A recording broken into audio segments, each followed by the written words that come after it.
Bonjour mes chers yogis, j'espère que vous allez bien. Donc ce matin, je viens pour répondre un petit peu aux questions qui m'ont été posées suite à ma story. Donc cette première question qui m'a été posée n'est autre que le pain, quoi faire en alimentation cétogène parce que ça manque. Alors il faut vraiment savoir que le pain, vous ne retrouverez nulle part ailleurs que dans le gluten, le pain que vous désirez, que vous avez toujours connu et que vous avez toujours aimé.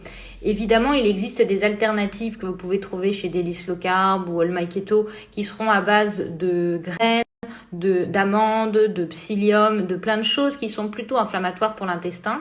Si ça reste occasionnel, si c'est une fois par semaine, si c'est pour se faire plaisir pour bruncher avec sa famille, ça peut être correct. Mais si c'est au quotidien, si c'est le fait de vouloir tartiner, il y a des recettes alternatives que tu peux retrouver sur mon feed, sur Yogi Salomé. Moi, celui que je propose toujours, je te le mets juste là, c'est à base de farine de coco. Après, je sais que c'est compliqué, mais s'engager dans une alimentation faible en céréales et en glucides en tout genre, ça impose d'essayer de changer ses habitudes. Si tu avais l'habitude de prendre ton petit déjeuner avec du pain ou de saucer avec du pain, il faut que tu...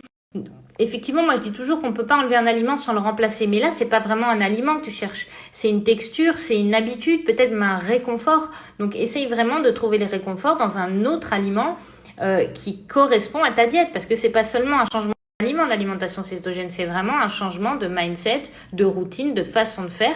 Tu peux utiliser des alternatives qui peuvent t'aider à traverser cette zone de transition, mais tu dois te dire dans ta tête que tu as l'intention de te défaire de cette addiction au pain et que ça ne fait pas partie de ton quotidien parce que ça ne fait pas partie de tes objectifs de santé.